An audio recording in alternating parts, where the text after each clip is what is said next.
that saves you having to measure all the way. Once you make one of these base frames, you move on to the side frames and mid frames. So, and it's all these kind of T-halving joints. So the way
and then give them a tap, and that'll loosen them up a wee bit.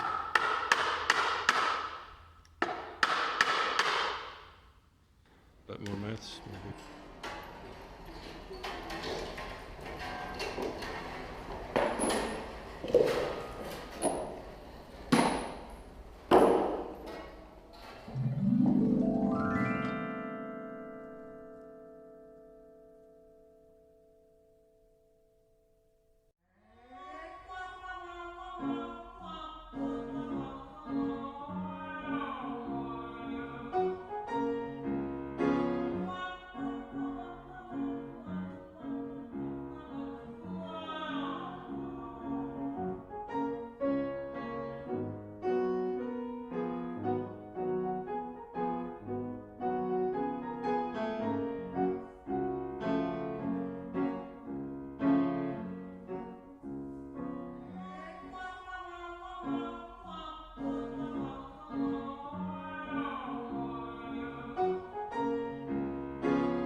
Could you do another chorus of that, please?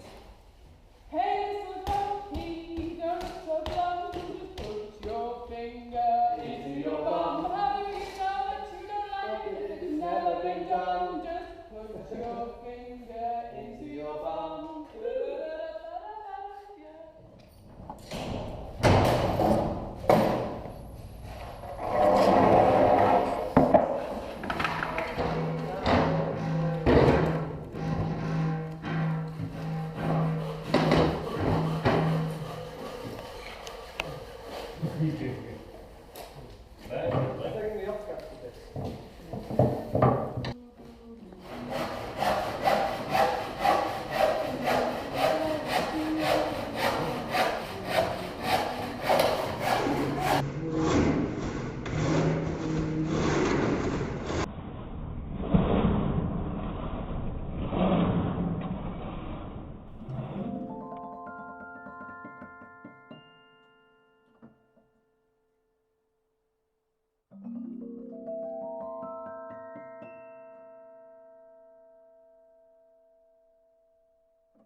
So, So, how many pianos did you put in the first Pianodrome?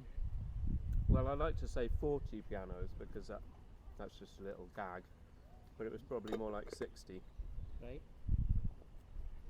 But I lost track, to be honest. No piano is junk, no person is unmusical.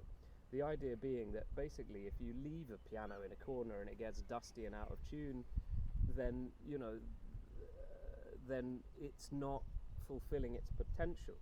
And the same is true of humans. If you just leave them to just fend for themselves, they go off, you know. But if you say, look, you know, every piano has all this beautiful craftsmanship, all these amazing attributes. Every piano is different, and I don't care if it's out of tune and janky and this key and that key is missing. It's still, you can make music. It's about the quality of attention that you pay to that instrument. And I think the same is true of people. If you nurture them, if you listen to what they have to say, and if you are attentive to what they're putting out, then they're fascinating. They're endlessly fascinating. There's something interesting in an unusual space, Yeah. and it attracts people. Right, that's Because the thing. people have a natural curiosity, especially when you see a shape like that initially. Because what you see is just the brown wood. The first thing that, I've got poor eyesight, the first thing that caught my eye was the brown wood, and then the keys caught me. Then you see the structure, and the imagination starts going. Yeah. So if you watch people as they approach that for the first time, that's the enlightenment that they're getting. Yeah. You're stimulating their imagination.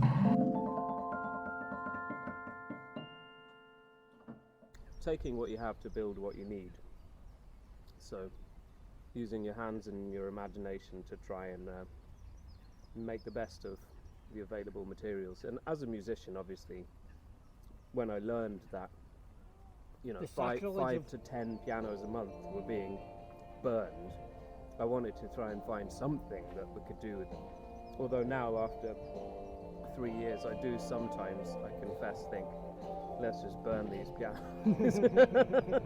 Because once you start saying, yeah, it's fine, I'll take your junk pianos, then everybody gets in touch with you and says, oh, I've got this piano I don't want. It's like, you do want your piano, you do want the piano, just get somebody to tune it. It'll be fine. But, you know, a lot of them are 100 years old and they've got a cracked pin block and you can't tune them. And, you know, pianos do, unlike... Got a lifetime. They have a lifetime, yeah, but then, yeah, there does come a point where they can't be used as instruments anymore, and increasingly people can't even keep them around as bits of furniture because, well, they take up a lot of space, you know. And so the pianos are the sort of dinosaurs of the Victorian age, and people do hang on to them because they are attached to, you know, because no one wants them to just go to landfill. That's just sad. But if you offer another option, a second life for your piano in a big sort of amphitheatre structure, and people get to enjoy them again, then you know, that's. But you're also inspiring people by recycling. You're Well, demonstrating. hopefully, yeah. Yeah. Yes, and part of that is the absurdity of it. You know, the astonishment that people have is like when they first see it. There's a sort of like, this is amazing. Wait a minute, this is all made of pianos. This is really amazing. You know, and when then you see something with form in an organic shape, right, it lends itself to be transformed into something else. totally, and that takes time. Yeah. It takes a bit of time. You have to be with the materials, which is why pulling the pianos apart is a really important part of the build process, because you get to know how the pianos were put together, and you get to know what materials go into them as you're pulling them apart. I mean, it takes a half a day for 2 people to fully pull a piano to bits. It's quite a major undertaking. But then it's not just the pulling apart that you're doing, it's also the kind of getting to know all the bits and pieces, and imagining how you could make use of them.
in order to stop people having to rely just on the state pension or benefits.